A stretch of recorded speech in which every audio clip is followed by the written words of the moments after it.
Edifice of Trust podcast is a thoughtful discussion of today's current events from the perspective of America's founding principles. Welcome. From heart-pumping music to head-thumping commentary.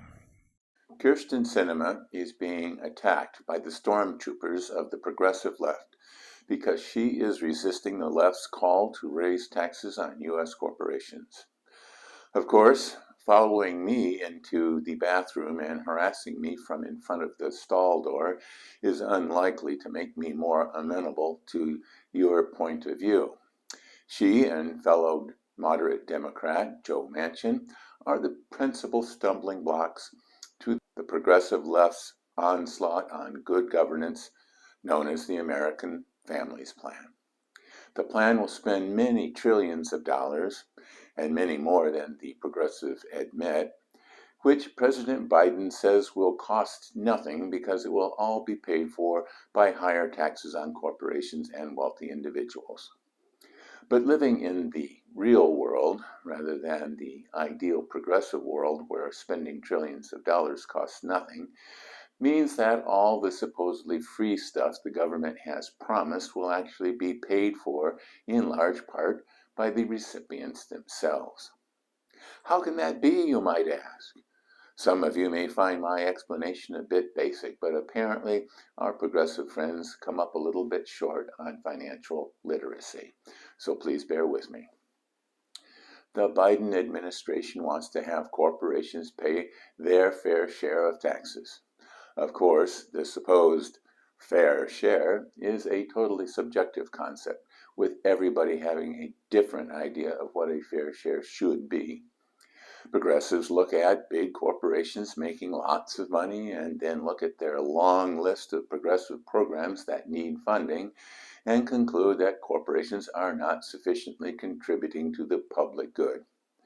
Meanwhile, ignoring the public good served by corporations producing valuable products and services at competitive prices and also paying lots of people wages and salaries to support their families and pay government taxes.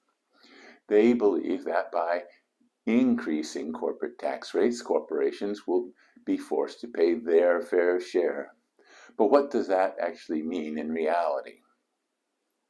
Out of each dollar a company receives from selling its products and services, a portion goes to raw materials, a portion goes to plant and equipment, a portion goes to wages and salaries, a portion goes to government in the form of taxes, and whatever is left goes to the owners and investors.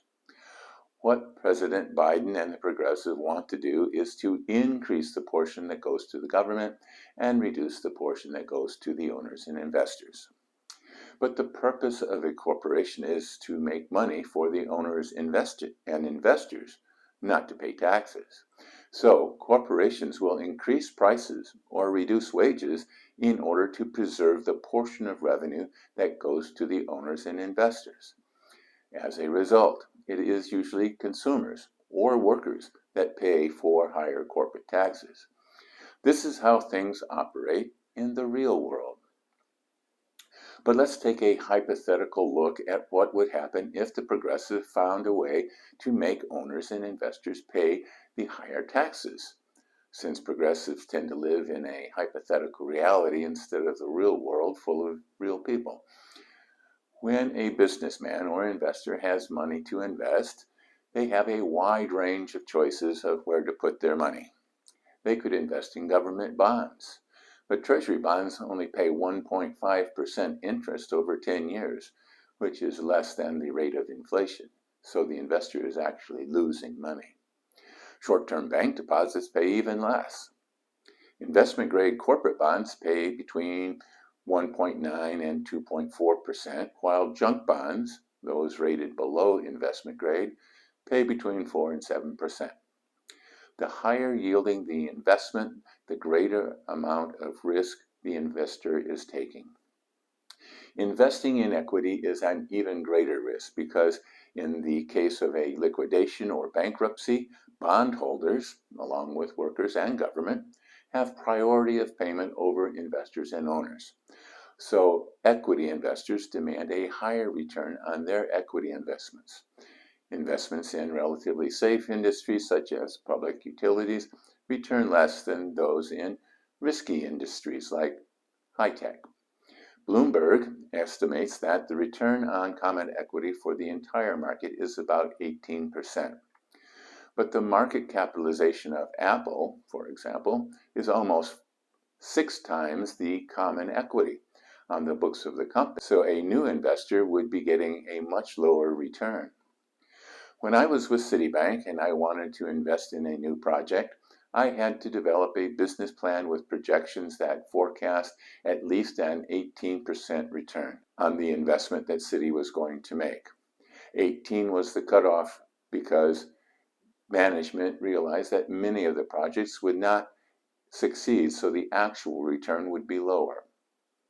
If you try to force investors to accept lower returns on investment, the risk return of many investments will now be unacceptable.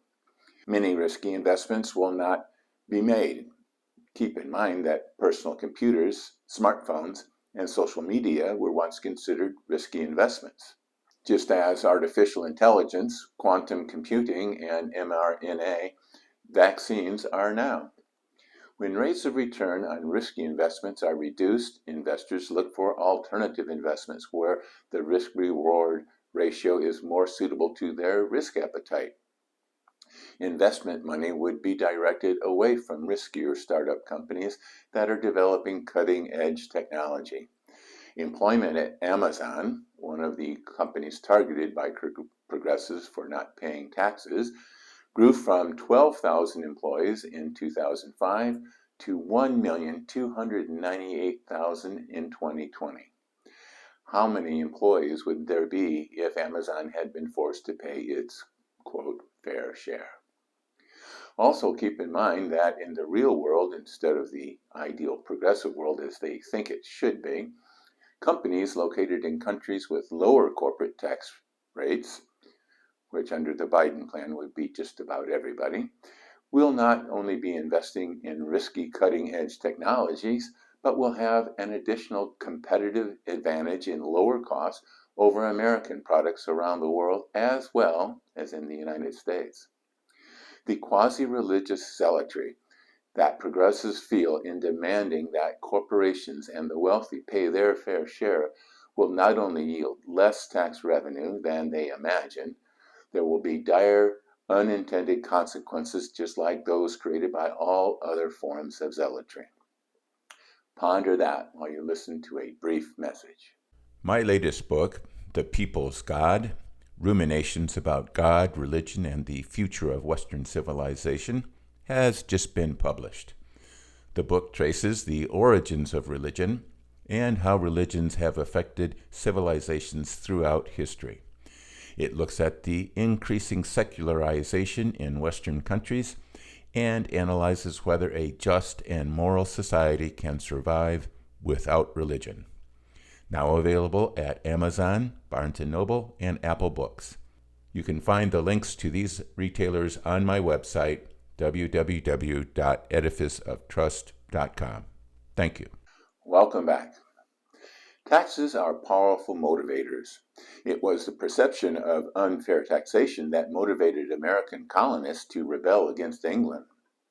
And it was a tax on distilled spirits to help pay off the debt from the Revolutionary War that led to the Whiskey Rebellion that required George Washington himself to lead an army of militiamen to put down that uprising. Daniel Kahneman discussed in his book, Thinking Fast and Slow, how loss aversion led him and his collaborator, Amos Tversky, to develop prospect theory, for which Kahneman won the Nobel Prize in Economics. Prospect theory asserts that there is an asymmetry between the pain of loss and the pleasure of gain. Loss is felt much more acutely, and taxes are a loss, the taking of a person's property by force. So people are highly motivated to avoid such a loss. The Biden administration is promoting polling data that shows most Americans support his American Families Plan to spend around $5 trillion on new entitlements that will be paid for by increased taxes on large corporations and wealthy individuals. But as discussed earlier, corporations will be highly motivated to avoid such taxes, which they view as unjustified taking of property. As a result, much of these losses will be passed on to consumers in the form of higher prices or lower quality goods, and to workers in the form of lower wages or increased automation to reduce the number of workers. I am pretty sure the polls influencing the policy decisions of the Biden administration do not include a question about how much the American people would support the American Families Plan if they were told the costs would come out of their own pocket. There is no such thing as a free lunch, and U.S. corporations are not content to be sugar daddies to entitled people. Those people are being sold a bill of goods, and they will be the ones that will ultimately pay for their supposedly free benefits. Thank you.